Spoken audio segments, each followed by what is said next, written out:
7h52, l'heure de Carrier libre. Et je crois que Laurie, que ce matin, Guy nous emmène au bal. Et oui, il va nous faire danser. Et la danse que Guy préfère, c'est la valse. Alors donc, ce matin, Guy va tout faire valser. Bonjour Guy. Bonjour Guy. Bonjour Laurie, bonjour Patrick, bonjour à tous.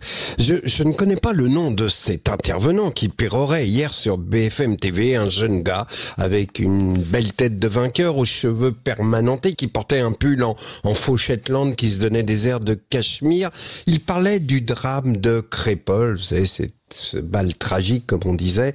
On a compris tout de suite que le gars était là pour dédramatiser la situation, ne pas l'inclure dans l'affrontement inévitable qui nous attend. Bref, il faisait partie de ceux qui, depuis des années, depuis des décennies même, cachent la merde du chat sous le tapis pour pas faire de vagues. Il nous a donc fait croire, il a voulu nous faire croire que ce qui s'est passé à Crépol était une querelle de fin de bal, une rixe, un classique quoi. Vous voyez, Michel et Dédé vont au bal pour emballer.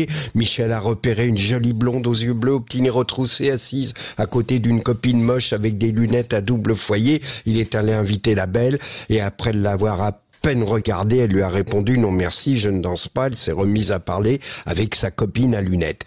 Michel a fait demi-tour, à peine avait-il retrouvé son pote Dédé au bar tout au fond de la salle, qu'en se retournant, il a vu qu'un type qui ressemblait à Marc Lavoine en blazer de yachtman avec l'écusson en fil d'or sur la poche invitait la petite blonde au nez retroussé à danser et que cette dernière acceptait en souriant. Alors, résigné, il s'est dit « Bon bah tant pis, je vais inviter la moche ». Ah, qui dira la résignation des garçons à qui les jolies filles refusent une danse et qui doivent revoir leurs prétentions à la baisse pour finir avec une boutonneuse à lunettes double foyer.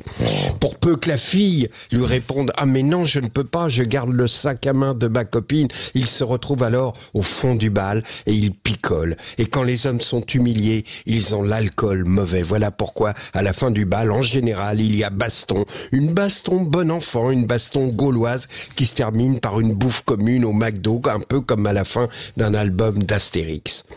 Le gars sur BFM hier dédramatisait l'attaque de racaille de Crépol en disant « Mais les balles ont toujours été violents. Si vous avez lu le livre de Louis Pergaud, La guerre des boutons, dont on a fait un célèbre film dans les années 60, on se rend compte que c'était au moins aussi violent qu'à Crépol. » Mais tu te fous du monde, mon gars. La guerre des boutons, c'est l'histoire d'une querelle d'enfants de 10 ans. J'ai retrouvé la bande-annonce du film. Elle disait « La guerre des boutons est un film où coule la vie, la sève, l'enthousiasme, la joie de vivre. » Et ça se termine par un court extrait, cette bande-annonce, où un gamin s'exclame « Le chef, c'est celui qui a le plus gros zizi ». Voilà le niveau.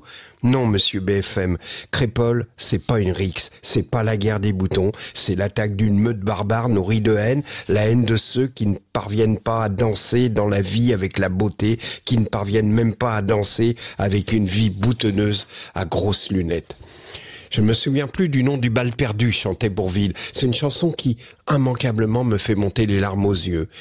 D'abord, il y a la voix de Bourvil, timide, ému, presque gêné de nous déranger pour nous raconter cette histoire de deux amoureux dans un bal. Maintenant, il y a un deuxième bal perdu. Et c'est toujours aussi triste. Et ça nous fait aussi monter les larmes aux yeux. Non, je ne